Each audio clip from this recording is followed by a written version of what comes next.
Bom dia para quem é de bom dia, boa noite para quem é da boa noite, 93 para quem é de 93, paz profunda para quem é de paz profunda. Você está em mais um Boteco dos Illuminati e hoje a gente vai falar de um assunto que o pessoal está pedindo para a gente comentar faz muito tempo, que são, a gente acha meio correlacionados, então a gente vai juntar esses dois para dar uma palhinha, para falar um pouquinho sobre o que são sonhos lúcidos e o que é projeção astral, né? Então hoje, para conversar e fazer parte aqui do Boteco do Projeto Mayhem, Rodrigo Lutarque. Hoje eu vim aqui para aprender porque eu não lembro dos sonhos. Eu só lembro dos sonhos quando eu faço alguma magia. E aí, olha só, estou lembrando, não, eu acordei sem pensar nos problemas que eu tenho que resolver no dia. Estou lembrando dos sonhos, olha que maravilha. Diretamente do Pedra de Afiar, Paulo Jacobina. Fala galera, tudo bem? De fato, projeção astral é sonho lúcido. Para quem está muito envolvido com problemas da matéria, é complicado de você lembrar, mas ajuda você a organizar a sua vida para que você entenda que a sua vida não está só aqui, mas existem coisas para além do véu da matéria que você deve experimentar também. Diretamente do Círculo de Pedras, Pedro Pavan. Opa, salve, salve, meus amigos cristalinos, vamos nessa. É um assunto, acho que importantíssimo para todo mundo que trabalha com energia e espiritualidade e com os cristais também. Inclusive, eu trouxe um monte de colegas aqui, como por exemplo a Profilita, Celestita, Calcita Azul e um monte de pedras que pelo menos dizem aí que servem para tudo isso daí. Bora compartilhar umas experiências e questionar todo mundo aí. Valeu! Nosso amigo da bruxaria, André Correia. Saudações, seres humanos. Muito bom estar e não estar aqui com vocês. Vamos falar sobre sonhos lúcidos, sobre projeção astral. Então, vamos lá, que quem consegue me ver está atrelado, está afiado aí comigo. E diretamente do Japão, Robson Belli.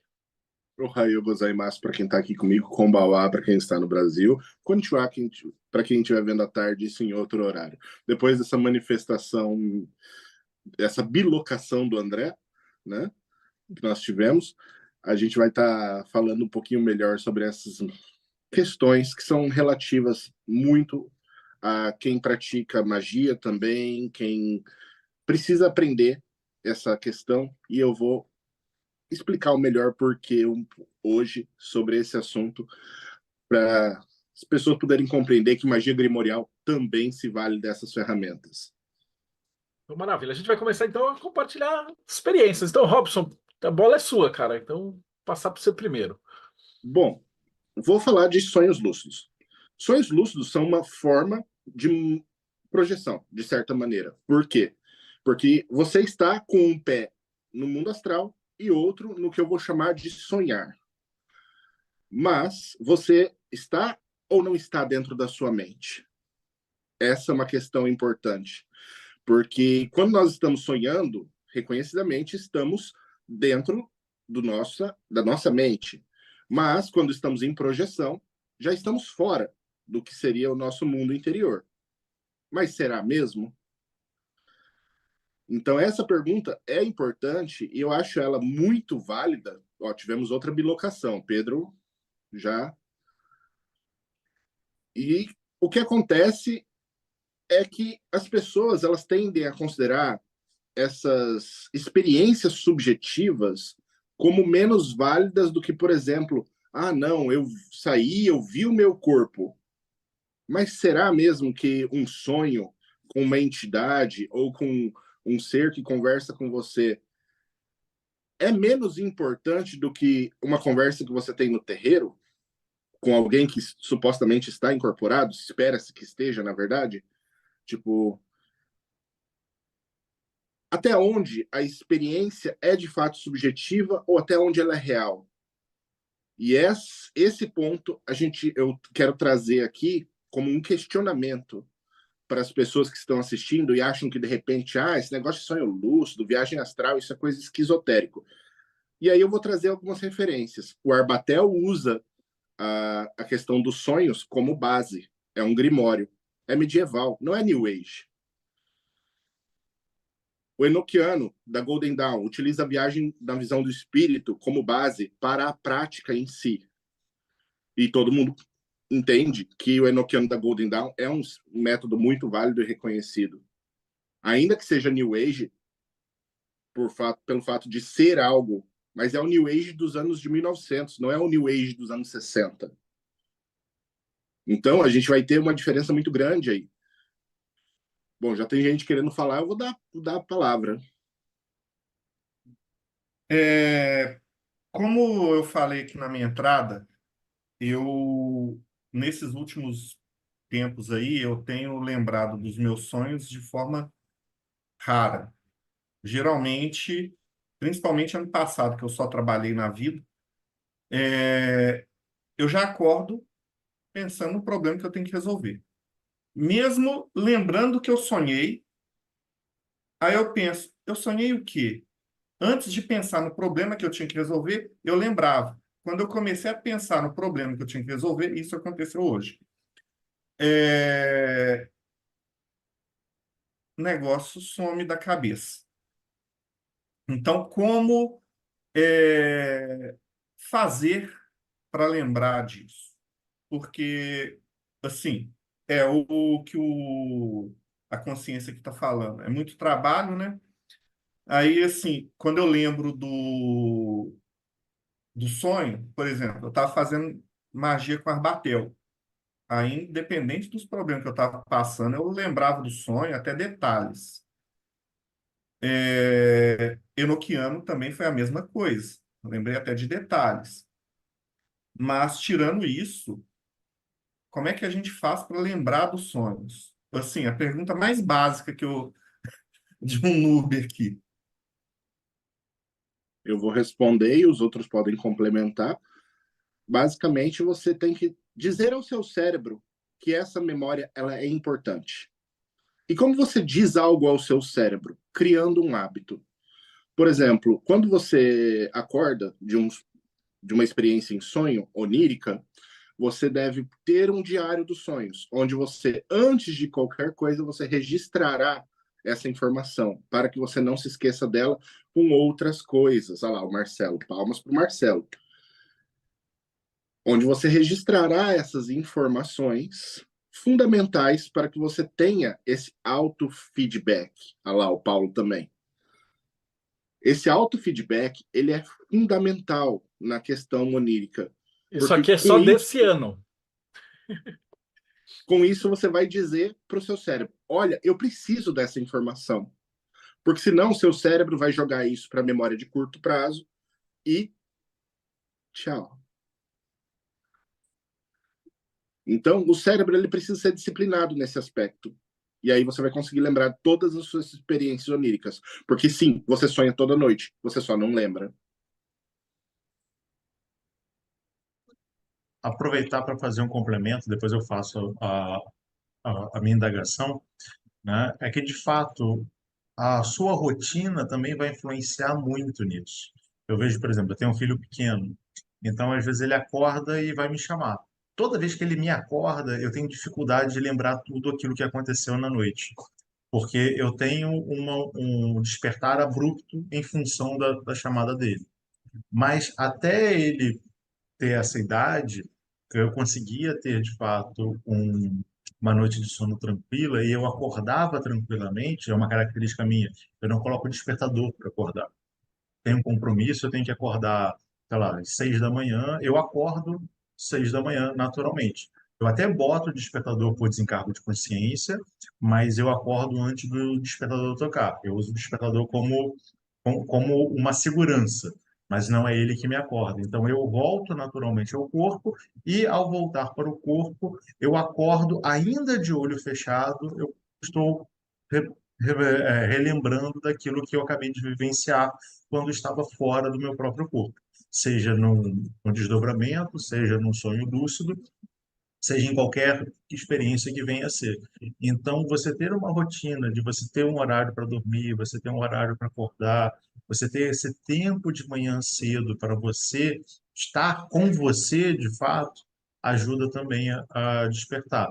E justamente você acordar e você ter esse momento de despertar. O que que eu preciso fazer hoje? Não, despertou, é um processo. Você está sentindo o seu corpo, você está voltando e todas essas questões também te ajudam a não esquecer daquilo que você acabou de vivenciar, né? Mas aí a minha indagação para o Robson, né, já que ele fez um questionamento, né, será que está tudo na mente ou não? Né? É interessante a gente parar para pensar. Vamos pegar, por exemplo, os quatro corpos ditos materiais, né? O corpo físico denso, o corpo energético, o emocional e o mental concreto. Eles, por serem corpos materiais, eles seguem o princípio da densidade. Então, os corpos mais densos, eles tendem a estar mais para o centro, enquanto os corpos mais sutis, eles ocupam um volume um tanto quanto maior. Se você sai do seu corpo físico denso, né, mesmo que num desdobramento, e você não atinge esferas superiores, né, você estaria dentro da sua própria mente, do seu mental concreto também. Não importa o corpo que você está vendo, você continua estando dentro da sua própria mente e você vai ver o seu corpo e achando que você está desdobrado, mas você ainda está dentro da sua própria mente nesse sentido. Bem interessante essa sua provocação ali, Robson. Se quiser aprofundar um pouco mais, sinta-se à vontade. Interessante você ter mencionado a questão dos corpos sutis, porque é justamente algo fundamental o entendimento que o universo ele não é apenas o visível e palpável. Existem muitas camadas sobre camadas. E o ser humano ele é um ser multiconsciencial. E como um ser multiconsciencial, nós temos consciências em vários níveis. Nós temos experiências que são sensoriais, nós temos experiências que são intelectuais, nós temos experiências que são ditas espirituais. E o ser humano foi criado, segundo a Kabbalah, em um plano de existência onde a mente é o que comanda, o que rege o ser humano, né? E tudo abaixo vem, a gente vai ter Yetzirah, a gente vai ter Asiá abaixo, e esses outros planos também fazem parte da consciência humana, porque nós vivemos em Asiá, nós vivemos aqui, e só que nós não somos daqui. Esse é o grande lance. Nossa consciência foi criada num plano muito superior, e nós temos consciência de tudo abaixo disso. E o Paulo mencionou essa questão das experiências do mental concreto, esse tipo de coisa, e tudo isso é muito importante. O entendimento de que o homem é um ser plural e que a gente tem que aprender a explorar os nossos níveis de consciência em cada uma dessas camadas para compreender tudo isso é fundamental. E isso é parte do autoconhecimento, do explorar a si mesmo, do conhecer a si mesmo. Porque, como é dito, né? Homem, conhece a ti mesmo e conhecerá as estrelas e os deuses, né? Eu não lembro se a frase está exata aqui, mas é por aí. Ô, Paulo, eu acho que os nossos corpos astrais estão no mesmo lugar nesse momento, porque o que eu ia falar que eu levantei a mão era muito isso que você estava trazendo também. Você falou de rotina, né? A palavra que eu escrevi aqui nas minhas anotações é a preparação. Aquela ideia que se difunde muito hoje da higiene do sono. Aquele lugar de preparação do corpo, do metabolismo, da mente para a gente entrar no estado. Vamos pensar, se a gente vai praticar uma magia, fazer qualquer exercício mágico, seja numa tradição religiosa ou não, não tem toda a questão dos preceitos, a preparação, o jejum que a gente estava discutindo aqui em off antes de começar, e vários preparos para você chegar no estado específico para a sua prática. Por que não levar essa ideia toda para as nossas projeções ou para o exercício do sono? Então, fala aí, Paulo. Só para fazer uma colocação em relação a isso, por exemplo, eu tenho uma prática, né, relacionada ao meu quarto. Meu quarto é o lugar que eu durmo. Eu não leio no meu quarto, eu não vejo televisão no meu quarto, não tem televisão no meu quarto, não tem nada no meu quarto, a não ser minha cama e algumas roupas. É justamente o local que eu vou para dormir. Então, quando eu deito na cama, né, é muito fácil você sair, porque todo o corpo está condicionado a dormir ali. Isso, fantástico. São os códigos que a gente vai criando, né? E essa plasticidade que o campo mental, o campo astral, o emocional, enfim, todos os corpos têm, né? A gente vai moldando isso e criando os nossos códigos. Aqui em casa também, no nosso quarto só tem grades de cristal para sono, reparação, descanso, sonhos e afins, né? E hoje, só voltando então, essa ideia de preparação, hoje se fala muito da higiene do sono, que passa por vários ciclos, porque a grande ideia é a gente regular o ciclo circadiano, que é o nosso estado de sono, nosso estado de vigília, e isso a gente está falando da saúde da nossa mente, do nosso cérebro, da nossa cabeça mesmo. Então, quando a gente consegue estabilizar e organizar bem direitinho os nossos ciclos orgânicos, é biologia aqui, antes da magia, a biologia, que se a gente não tem um aparelho bom, como é que o espiritual vai acontecer legal, né?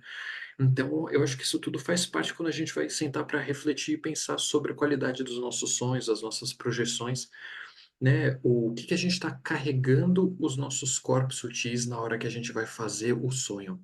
Para mim é muito evidente, sei lá, eu assisto um filme muito empolgante antes de dormir alguma coisa. Quantas vezes a gente já não viveu isso? A gente vai dormir, a gente sonha o quê? Que tá no meio do filme, ou a gente tá ansioso com a situação que tem por vir, a gente fica pensando naquilo, sonha que tá, sei lá, no avião, que você vai viajar, ou algo do gênero. Então, acho que tudo isso é importante a gente considerar quando a gente vai falar de sonhos. E depois eu tenho, claro, umas dicas cristalinas aqui de pedras que eu experimento e são fantásticas, mas eu deixo para daqui a pouco. E se a gente assistir um filme sobre projeção astral, será que funciona? Né? Fica a dica aí, de repente a gente pega um atalho, né? Vocês estavam falando sobre treinamento, a gente faz isso em terapia, às vezes para treinamento de sono mesmo, e às vezes a gente precisa criar exatamente essa rotina, e a gente precisa ir no mais básico, para quem nunca fez isso, ah, para quem nunca fez esse tipo de projeção, esse tipo de voo noturno, né, dependendo do nome que se dá, ah, você começa, por exemplo, que horas que você para de trabalhar? 6 horas, 5 horas? Que horas que você janta? Marca sempre o horário que você janta e cria uma rotina depois disso. O horário que você janta, você toma um chá, você toma um banho, você vai para a cama, você lê, você não lê. Como que você vai... E faz isso por algum tempo. Se você tem dificuldade de dormir, geralmente dentro de 15 dias, fazendo essa rotina, o seu cérebro já entende que você começou a tomar banho, tomar o chá e ir para o quarto, você já começa a bocejar no chá, né? Seu cérebro já entendeu que existe uma rotina para ser cumprida. Imagina se você faz essa mesma rotina num pensamento pré-sono, como vocês estão falando agora, né? De se esse pensamento é importante, esse sonho é importante, e esse treinamento acontece depois também. Acordei, qual é o sentimento que eu tô? Né? Quais são as histórias? Às vezes você não lembra se tem história ou não. Registra a cena, tá caótico, não tem problema. Registra, foi caótico, né? E tenta lembrar de como que você dormiu também, se a noite foi tranquila, se não foi, né? Ah, sobre a pergunta, né? Vocês estão falando sobre os corpos sutis, né? Sobre a mente, né? Uma pergunta que eu faço, que eu gosto de fazer é: onde que está a mente? A gente sabe onde que estão os processos elétricos e químicos. Onde que está a mente? Onde que ela fica? Eu sei que a sinapse acontece aqui dentro, mas vou projetar ela para onde? Será que eu não estou me conectando com ela, eu só estou me desvencilhando do corpo e falando, beleza, não sou mais corpo. Eu consigo me desconectar da forma física e voltar para minha forma natural, vou colocar dessa maneira, né? Até porque isso é um período, é uma passagem somente, a gente só está numa costura dessa existência. E, de repente, a mente volta a ser o que ela é, né? O que na psicologia pode ser também a alma, né? Enfim, é só uma ideia meio confusa, mas ainda assim. Interessante que o André acabou de levantar pelo fato de que o que é o homem? Essa é a pergunta. E essa pergunta ela é muito importante, porque se você não conhece quem é você, o que você é, e se você não sabe o que é o veículo da mente, que é a intenção, então você não entende como se utilizar disso como ferramenta de trabalho. Aqui no chat está rolando, o Pedro colocou aqui, e quem não para de trabalhar nunca? Exatamente. Quem tem sonhos lúcidos tem duas vidas. Uma no concreto e outra para lá. E isso é muito importante, principalmente para quem quer desenvolver a espiritualidade e o autoconhecimento. Eu vou fazer uma pergunta básica aqui, voltar um pouco para baixo o nível da conversa, porque eu quero aproveitar que a gente está com um psicólogo aqui. E o sonho é muito importante na psicologia. Aí eu queria que ele falasse sobre essa importância do sonho para as pessoas. Como que isso se desdobra com o ego, com o id, etc. Assim, de forma resumida, porque não é o objetivo aqui. E depois o Robson falar da importância dos sonhos no Arbatel, no Enochiano e etc. Eu vou comentar meio por cima, eu não sou um psicanalista, então falar de id, ego, superego, eu posso dar uma tropeçada. Mas dentro desse conceito, quando a gente fala de sonho, os primeiros, né, o sonho ele é geralmente um reflexo daquilo que a gente vive quando a gente está acordado, né? Ele é um reflexo também do nosso inconsciente, daquilo que a gente deseja, mas não pode plasmar no mundo físico, né, dos nossos pensamentos, das nossas vivências, das nossas agressividades, da nossa sexualidade. Então, muito do que a gente manifesta em sonho vem de forma muito simbólica. Por isso que a gente fala até em terapia, né? Com o que você sonhou? Vamos analisar isso. O que significa essa bola gigante correndo atrás de você, né? Você assistiu Indiana Jones ontem à noite ou você está muito pressionado pelo trabalho, né? Então, o sonho ele pode vir ele é uma manifestação da sua inconsciência querendo elaborar problemas que de repente a sua consciência não está preparada ainda, ou não consegue, ou está muito ocupada com outras coisas, né? Então, às vezes, ele deixa escapar sinais para que ele dá alguns piscas alertas ali com algumas informações para que você consegue captar essas informações, traduzi-las e viver de forma mais saudável com ela. O Paulo pode me ajudar, porque eu sei que o Paulo foi para esse lado também, né? Eu sou humanista, sou fenomenológico, minha ideia de psicanálise é outra, mas o Paulo pode me ajudar com esse conceito. Em relação a isso, por mais que eu tenha estudado, eu não concordo tanto assim, né? Tanto é que quando eu fui fazer psicanálise, eu já Eu falei, imaginei. não vou clinicar, né? Mas eu acho bem interessante essa parte, né? Tem uma alegoria que explica muito bem, né? Por mais tosca que ela possa ser, ela explica muito bem essa comparação do id, do ego e do superego, né? É como se o superego fosse uma rocha grandona, né? O ego é um lagarto preso nessa rocha e o id é a água do mar batendo nesse lagarto e batendo na rocha, tentando derrubar o lagarto. E o lagarto tentando se prender desesperadamente na rocha para não ser levado pelo seu id, né? Pelo seu eu inferior, né? Entre muitas aspas. Né? E aí tem tudo aquilo que você sempre vai buscar essa ideia, como o próprio André comentou de você sempre buscar uma ideia de um superego, que é algo maior do que você, que vai estabelecer justamente determinados parâmetros que foram impostos para você seguir. E o seu id, a todo instante, ele quer se mostrar, ele quer mostrar para você determinadas coisas que você está se afastando, falando, não, não, olha para lá, olha para lá, olha para lá. Né? Se a gente sair da psicanálise, e a gente entrar, por exemplo, numa psicologia existencialista, né, mais sartreana, você vai falar que existe, segundo Sartre, né, você vai falar que existe a má-fé, né, que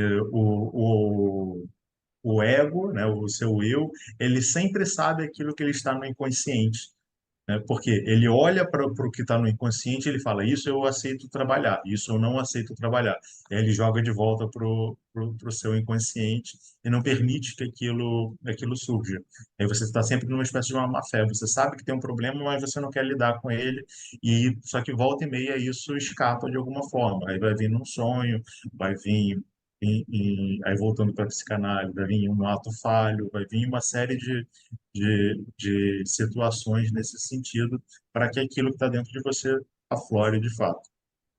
Pode falar, André. Posso, nessa questão do id, ego, superego, eu gosto de pensar que o id, o ego e o superego são três. Primeiro que assim, a gente tem que pensar nisso, que é uma ideia freudiana, é um construto hipotético, ele não é uma formação física, né? O ego é tudo aquilo que você expõe, é tudo aquilo que você né?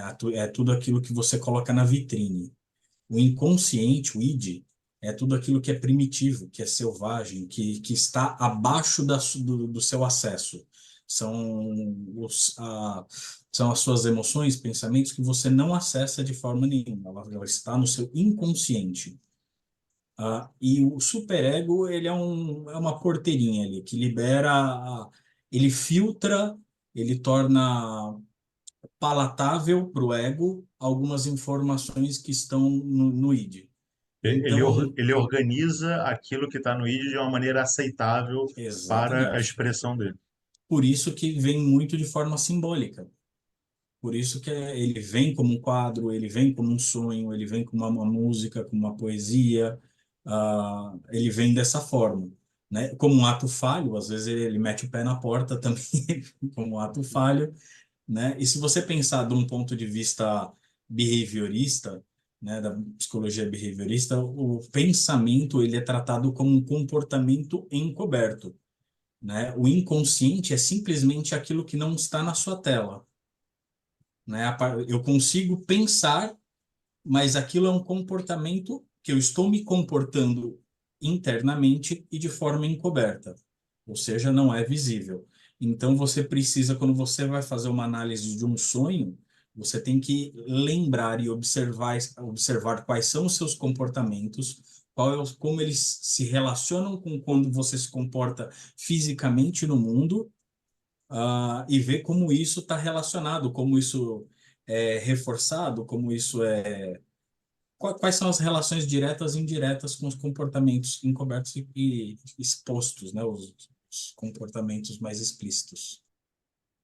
Voltando agora ao tema antes da pergunta do Rodrigo, né, eu queria também trazer para debate para a gente, que a gente estava falando muito sobre a ideia da mente, né, como uma coisa ampla, né? Só que é interessante quando a gente vai escalonar, né, tudo aquilo que é manifesto é dual, ele apresenta uma dualidade. E quando a gente vai estudar isso, o Yogananda fala que a mente é o aspecto da consciência que recebe impressões, né? Então, como se ela fosse como uma tela que recebe todas as impressões da nossa vida, e ela tem e essa consciência ela tem um outro aspecto, que é o entendimento, que é aquilo que define essas impressões e lhe atribui significado.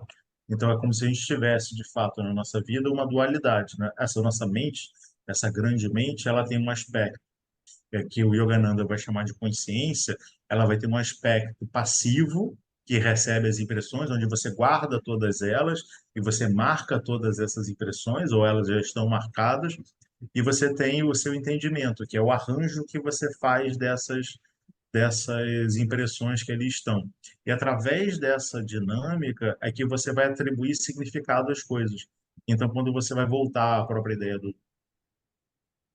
sonho, né, você vai ter um simbolismo dentro de um sonho, mas dependendo de como você o observa, ele vai ter significados diferentes. Então, tem um sonho clássico que as pessoas que começam a falar sobre psicanálise da vida, vai falar assim, a pessoa sonhou com charuto, então significa que ela está querendo, né, ela está querendo colocar um falo na boca. Não, isso é um significado que você atribui àquilo, mas isso não significa justamente aquilo, porque depende de como você vai analisar essa impressão.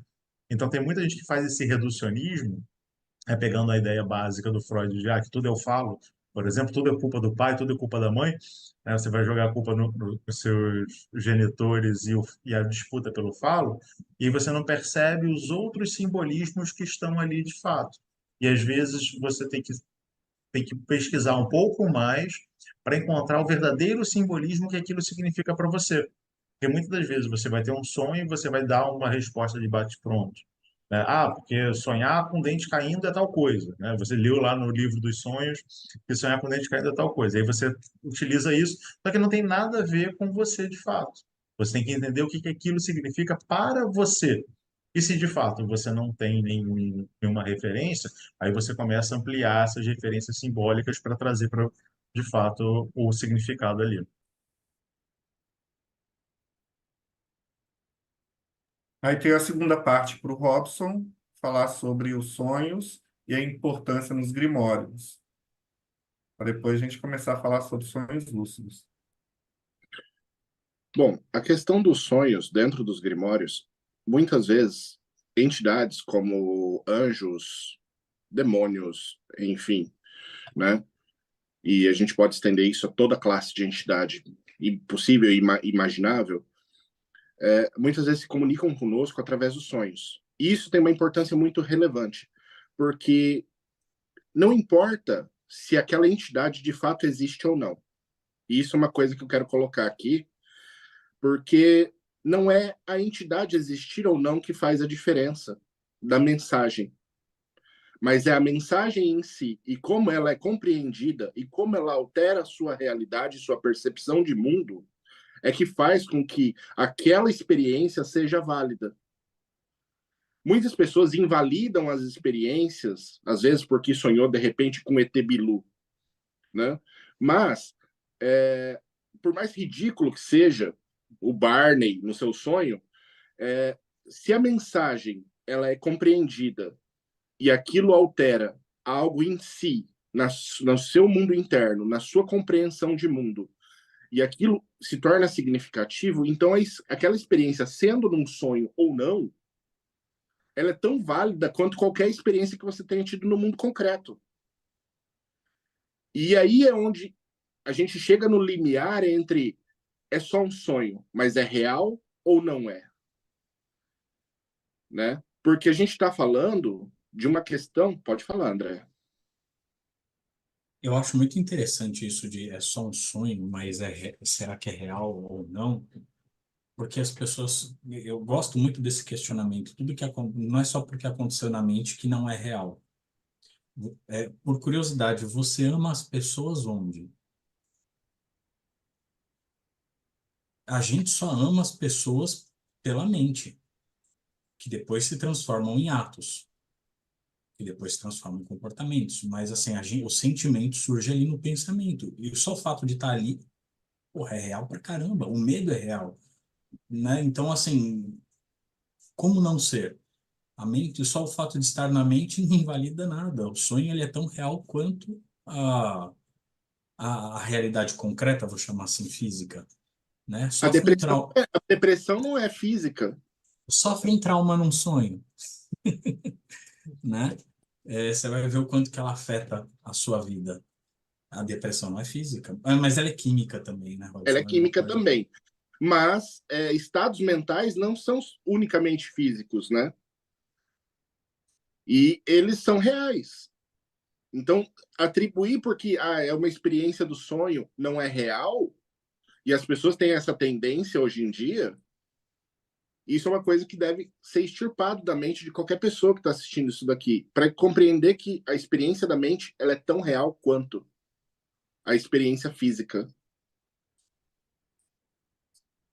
Eu queria só fazer um adendo, né, uma colocação mais epistemológica, ser um pouquinho chata em relação a isso, porque para mim isso não é real. Isso existe, mas não é real porque eu entendo a realidade como outra coisa. A realidade, ela não se transforma, ela não se move, ela é atemporal, né? Então, a nossa existência é uma projeção da realidade. Ela é uma ilusão porque ela se transforma, mas ela tem a capacidade de gerar experiências, né? Então, só fazendo essa diferenciação que eu entendo dessa forma. Eu posso estar completamente diferenciado em relação a vocês, mas só nesse sentido. E, de fato, né, você vai ter várias experiências e você precisa ter dentro de uma fala que o Robson comentou, que aquela entidade pode existir ou não. Ela pode existir ou não daquela forma. É interessante que se a gente for ter, né, cada um aqui tem um background. No geral, nós temos um background muito parecido, porque todo mundo aqui, exceto o Robson que está morando no Japão, todo mundo aqui mora no Brasil. Então, a gente tem uma cultura muito parecida, a gente gera um background de símbolos muito parecidos. Mas se você pega pessoas que têm backgrounds diferentes, uma mesma energia, uma mesma entidade, ela vai aparecer de maneira diferente para cada uma dessas pessoas. Porque ela vai acessar símbolos do inconsciente dela, né? Então, vamos supor que duas pessoas desdobraram e entraram em contato com uma determinada energia, né? O Robson pode visualizar uma coisa e o André pode visualizar outra, quando na verdade os dois estão visualizando a mesma coisa, só que de acordo com os seus símbolos internos, né? E aí muita gente vai achar assim, aí os dois voltam e falam, ah, porque aconteceu tal coisa, aí o Robson fala, ah, é porque eu vi um anjo. É o André vai falar, não, eu vi um ser da natureza. Então a gente não viu nada. Não, mentira. Os dois viram. Só que você tem que entender o que, que significa o símbolo para cada um dos dois, para perceber que os dois estão vendo o mesmo símbolo, mas atribuindo significados diferentes de acordo com o seu escopo. E aí, se eles tiverem o mesmo encontro com coisas diferentes, que eu já tenho um monte de relato disso daí, eles estavam dentro ou fora das respectivas mentes? Você tem um diálogo e a outra pessoa também tem o diálogo, dois diários de sonhos, com as anotações iguais, com tudo mais ou menos igual, com a descrição igual. Por isso que eu sempre bato nessa tecla, acho que eu acabei nem falando da importância do diário de sonhos. Porque às vezes você acha, porra, será que eu sonhei ou eu estou inventando essa memória? E aí você vai poder achar uma anotação de um ano atrás, que quanto mais preciso e mais detalhe você conseguir pôr, menos louco você acha que você vai estar. Né? E sem contar que, por exemplo, no caso da Pri, no meu, dentro do Voodoo, dentro do Ifá, você recebe um monte de iniciação em sonho. E aí, a hora que você for chegar lá para o sacerdote, você tem que falar: olha, eu sonhei isso, isso, isso, isso. Aí ele vai falar: tá certo. Ou não. E aí você passa ou não. E aí você recebe ou não as iniciações. É tudo lá no sonho. Então, o cara que não tiver treinado nisso, ele simplesmente não avança. Né? Então, mas aí o sonho está dentro da minha cabeça e a entidade veio falar comigo, ou eu saí para fora. Né? Eu quero só puxar esse ganchinho para a gente falar agora de projeção e essas coisas. Às vezes nem precisa ser sonho lúcido, pode ser um sonho meio borrado, aqueles muito doidos. Mas é a mensagem, né? Como o Paulo falou, é o conteúdo que vai ser entregue aí num pacotinho. Olha, é isso aqui. A minha pergunta é paralela a essa do Marcelo. Você está num treinamento, num caminho aí, no ocultismo, onde você vai ter conhecimento de si mesmo, você vai ter o controle de si mesmo. E no momento você está sendo levado pelos seus sonhos, e no outro você vai passar a controlar os seus sonhos.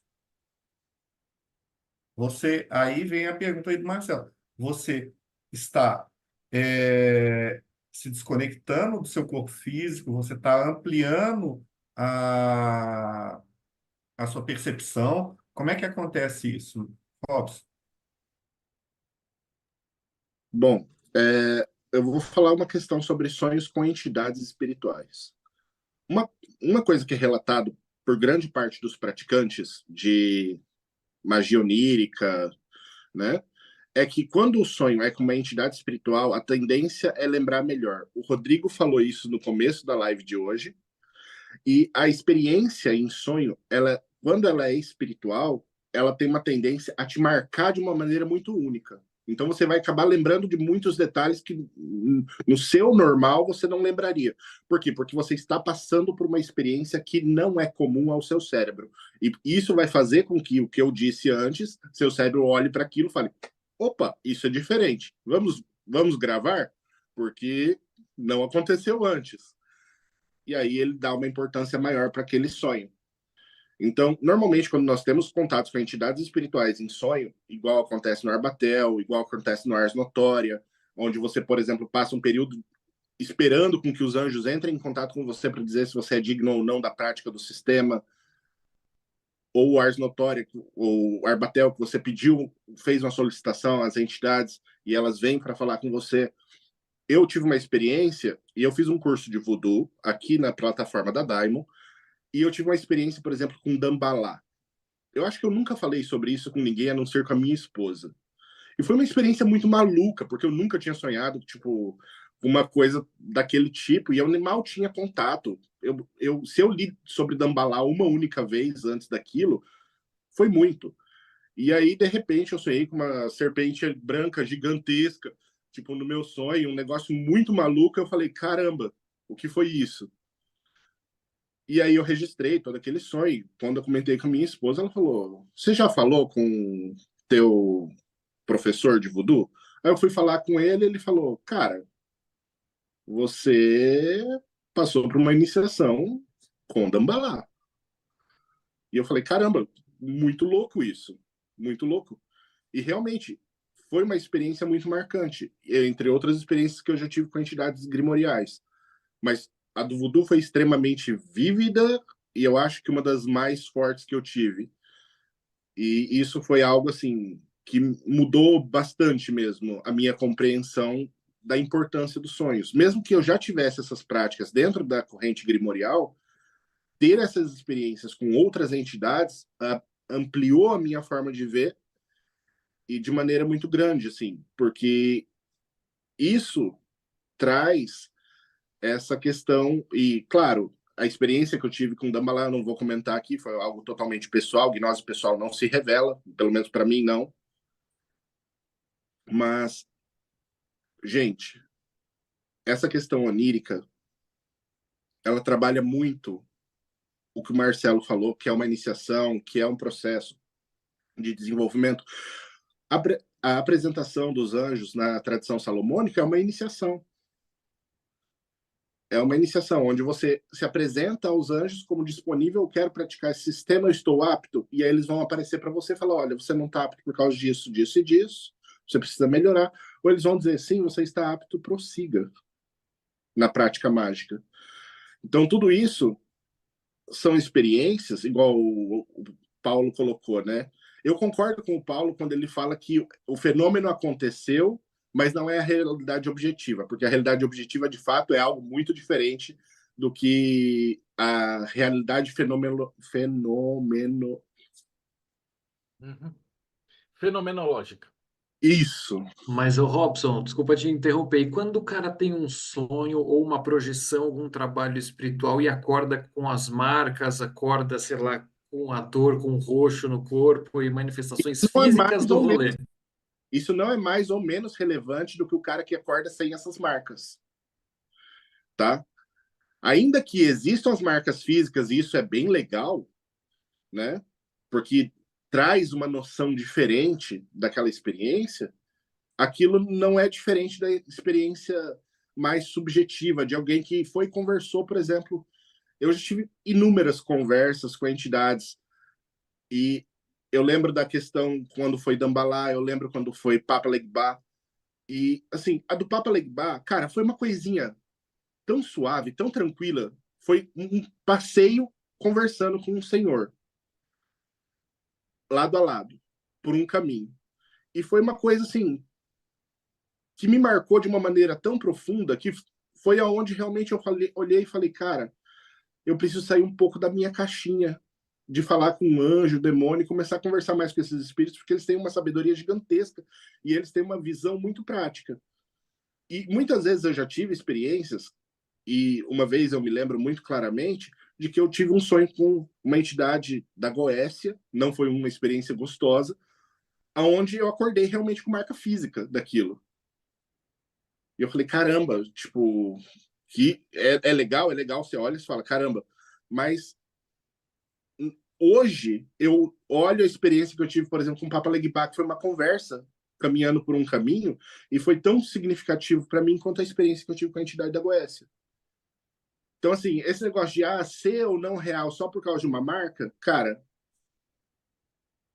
isso não pesa tanto para mim, pelo menos para mim. Isso eu acho que cabe a cada um, né? Fora que né, não necessariamente precisa ser uma marca no corpo, porque às vezes o cara fala assim, ó, você vai ver isso, isso, isso durante o dia. E aí você toma aquele susto, acorda, e aí você toma um susto de verdade, né? A hora que você tá, tipo, atravessando a rua e pum, aparece, né? E aí depois você vai pro outro negócio e pum, aparece o segundo nele. E aí dá um terceiro, você vai falar assim, opa, pô, peraí, cacete. Se eu não tivesse anotado isso aqui de manhã, né, Então, às vezes, E a dá música uns choques, né? além da imaginação tocando no É, fundo, né? Porque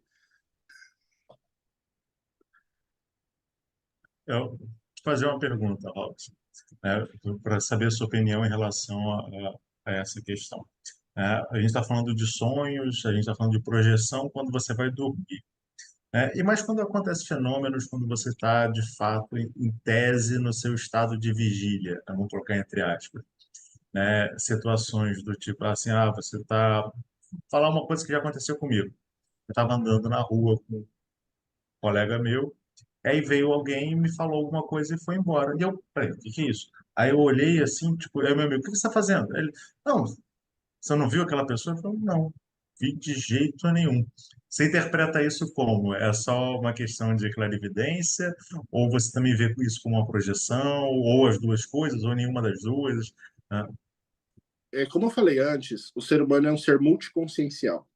E quanto você tem mais consciência de si e de todos esses níveis de experiência que você pode ter, você entende que você vai ter experiências em vários níveis, onde você vai ter experiências físicas, vai ter experiências astrais, e desde experiências como essa que você me relatou, que são ditas experiências mediúnicas, você só teve consciência em um plano, você estava com talvez distraído, mas você estava consciente em um plano onde as outras pessoas que não viram não estavam.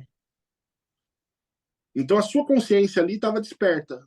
Por mais que você estivesse relaxado e não pensando em muita coisa, ali sua consciência estava desperta. Então você teve acesso a ver a essa faixa vibratória e conseguiu ver e ouvir, né, essa entidade.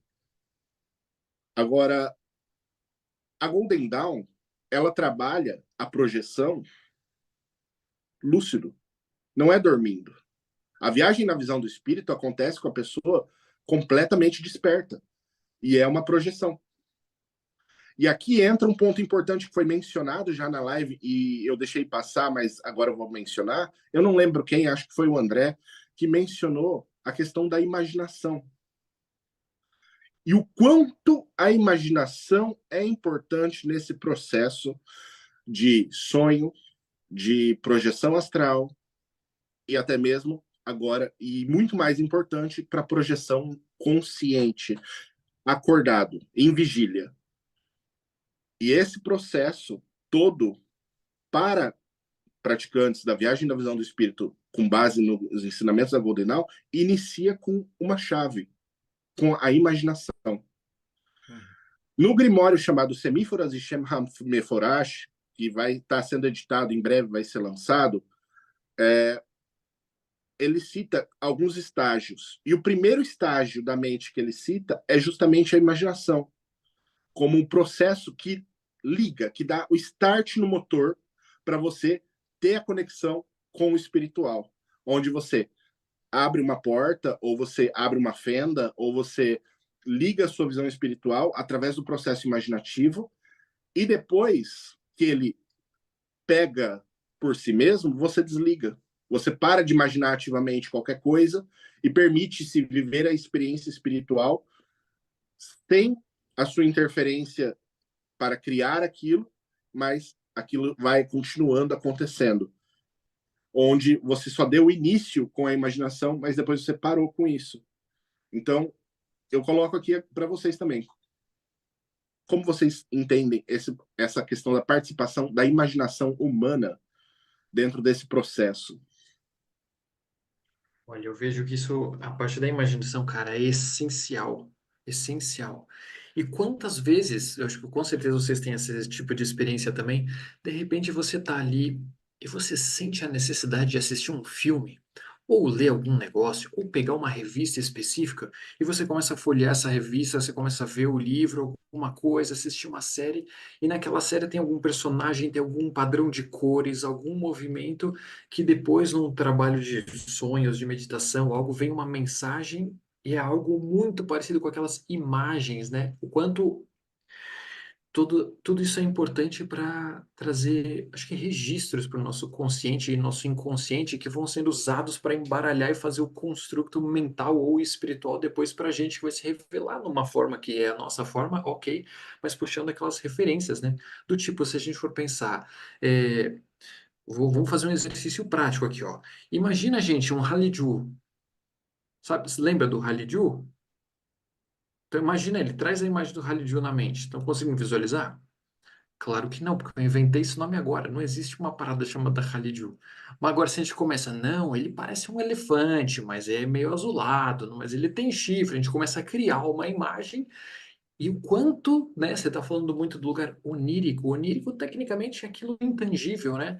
Aquilo que a gente não consegue mensurar ou tocar nessa realidade. E tudo bem, quanto mais a gente aumenta o nosso repertório, nossa imaginação entra em ação, abre espaço para isso. Até quando a gente conduz qualquer tipo de trabalho de meditação, ou algo conduzido, ou algo do gênero, a maior parte das pessoas travam porque não consegue se permitir imaginar. Do tipo, vamos iniciar visualizando uma esfera de proteção, algo do gênero. Aí as pessoas ficam, não estou conseguindo porque eu não estou vendo nada. Fica numa expectativa de uma visualização mágica de uma coisa, mas às vezes começa na imaginação. Pensa então um quadrado, você sentado em cima de um quadrado vermelho. Ótimo, vamos começar aí do chakra base trazendo para a matéria, né? Então, com certeza, imaginação é muito foda. E depois, Robson, você citou um ponto, faixas vibratórias. Depois, eu acho que isso daí é essencial. O quanto, de fato, a relação da faixa vibratória. Porque tem um monte de gente, né, tem uma vida zoada total e depois quer sentar e ver o Saint-Germain, Quanin e o anjo ABC. Então, manda uma faixa vibracional daqui a pouco pra gente. Em relação a essa questão da visualização, né, eu vou ampliar um pouco isso que o Pedro já trouxe também, e que todo mundo já conversou, e fazer um gancho com uma coisa que o Robson também comentou, né? Se a gente parar para pensar, vamos pegar o axioma mentalismo, né? O todo é mente, né? Vamos estabelecer que todo universo é um universo mental. Então, significa que o universo como um todo ele é uma grande consciência, né? Então, você vai ter camadas existenciais e você vai acessar pontos específicos dessa grande consciência, né? Quando você está encarnado aqui, comendo capim com a gente, né, você tá muito vinculado àquilo que dentro do movimento gnóstico a gente vai chamado da influência dos arcontes, né, do demiurgo, que é a influência da própria matéria, daquilo que vai te prender. Porque você está 24 horas por dia, 7 dias por semana sendo influenciado pelos seus sentidos, né? Você vai, eu não quero ouvir. Não, você vai escutar, você vai ver, você vai sentir cheiro, você vai sentir todas essas coisas. E elas vão te trazer para aquilo que é concreto. Então, você também trabalhar a ideia da visualização criativa é uma forma de você se doutrinar a justamente a perceber aquilo que é abstrato. Porque se a gente está falando do ponto de vista material, né, da nossa vida profana, ela é uma vida muito concreta. É dinheiro, é carro, é casa, são coisas muito específicas. Só que a vida ela é muito mais abstrata, ela é fluida, ela é movimento em si, ela não é estagnação. Então, você precisa de algumas ferramentas para justamente alcançar essas percepções que não são percepções concretas. E a visualização criativa te ajuda a trabalhar a sua mente, estrito senso, né? Não a mente de fato, mas a trabalhar as suas ferramentas de acesso para que você consiga ampliar a sua percepção. É como, por exemplo, no Zen, a gente vai trabalhar muito a ideia do Koan, né? Que são, você vai trabalhar questões que vai sair do seu concreto. E a visualização criativa, ela te ajuda nesse sentido. É claro que no primeiro momento ela vai te trabalhar coisas que são concretas. Ah, imagina um circo. Todo mundo sabe o que é um circo, né? Mas com o tempo você começa a trabalhar cada vez mais e você vai se desenvolvendo até que você consegue expandir de fato. Você sai dessas amarras da concretude e você alcança níveis de consciência mais amplos, também vai conseguir, assim, de fato, expandir e ter acesso a novas coisas. Agora eu queria também perguntar para o Robson, de onde que veio a ideia de você montar um curso, né, da galera e o que é que tem nesse curso? Porque a galera agora está um monte de gente escrevendo, O Rodrigo está jogando dinheiro na tela do computador, não está acontecendo nada. Conta um pouquinho para a gente disso aí. Bom, o convite não surgiu de mim, de eu iniciar esse curso. O convite surgiu de uma aluna que é bastante experimentada também na questão de sonhos lúcidos, projeções astrais. A Rafaela pediu para mim: Robson, por que você não faz um curso de projeção astral, um curso de viagem na visão do espírito, um curso que tivesse sonhos lúcidos e templo astral? Por que você não condensa tudo isso num material só e não entrega para a galera? Porque existe muito material de sistema mágico, mas existe pouco material de treinamento mágico. Você está com treinamento mágico, mas você vai abordar isso lá dentro, mas tem muita gente que precisa para começar isso, né? E isso é fundamental, é uma prática fundamental. A pessoa saber que ela tem que experimentar a vida em outros níveis além do físico, né? Para que ela tenha uma consciência maior de si mesma. Então, o curso ele surgiu desse convite e eu fiz esse material. Ela me ajudou na questão dos sonhos oníricos, que ela tem mais conhecimento dessa parte, ela tem uma visão mais behaviorista, acho que é esse o termo, e ela tem uma visão muito legal, e ela me ajudou com essa parte, principalmente dos sonhos lúcidos. As outras partes não, já foi uma coisa mais esotérica prática, então já caía muito melhor dentro do meu campo. Mas a gente preparou esse curso única e exclusivamente com a finalidade de dar ao pessoal a oportunidade de aprender de maneira menos esquizotérica e mais com uma ideia de buscar o autoconhecimento, de buscar um entendimento sobre o que é a vivência no mundo astral, para além do físico, e o que isso pode, como isso pode ser usado, por que você vai usar isso, para que você vai usar isso, né? Igual o Mayhem tem um trabalho maravilhoso lá dentro dos grupos de projeção e sonhos lúcidos, né? É sabido que também tem um trabalho de templo astral, e tudo isso é muito importante. Quando você entra dentro de um grupo sério que fala de maneira correta sobre esses assuntos, você tem uma expansão na sua vida, porque você passa a deixar de ter uma vida ordinária, e ordinária no sentido comum, e não no sentido pejorativo, mas e passa a ter duas vidas, onde uma você vive enquanto você está em vigília e a outra quando você está para o outro lado. E você passa a aproveitar a sua vida muito mais. Isso já foi falado até mesmo por um entrevistado aqui no Mayhem. Né? A gente já entrevistou uma pessoa, e agora não me lembro quem, uma pessoa maravilhosa que também falou sobre o assunto, e é justamente sobre isso.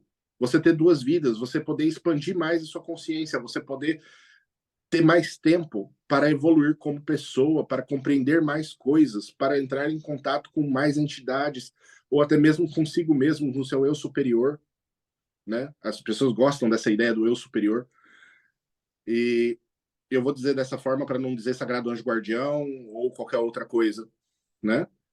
Que não é a mesma coisa também para mim, mas tudo bem. Não vou entrar nesses méritos. Não é essa discussão do dia. Mas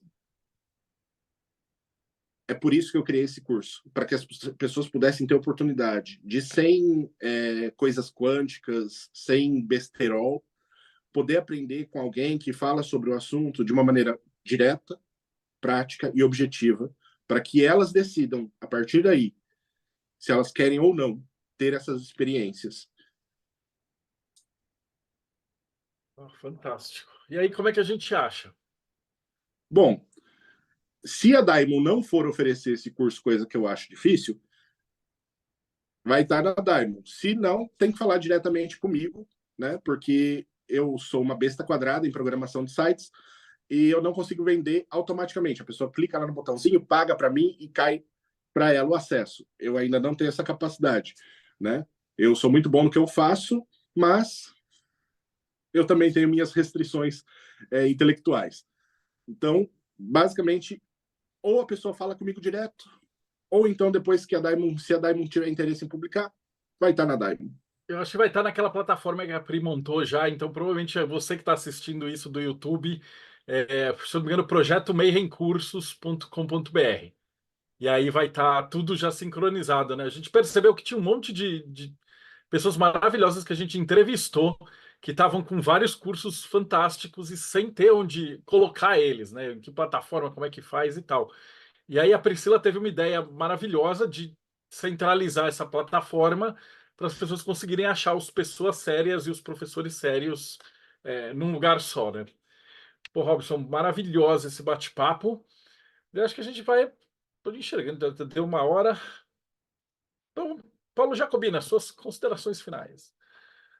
Bem, primeiro agradecer pelo Robson por essa iniciativa, né, estimulado pela Rafa para trazer esse tipo de curso, porque de fato ele é muito necessário para todo mundo que está no cenário magístico, mas também para que todo mundo que quer se conhecer.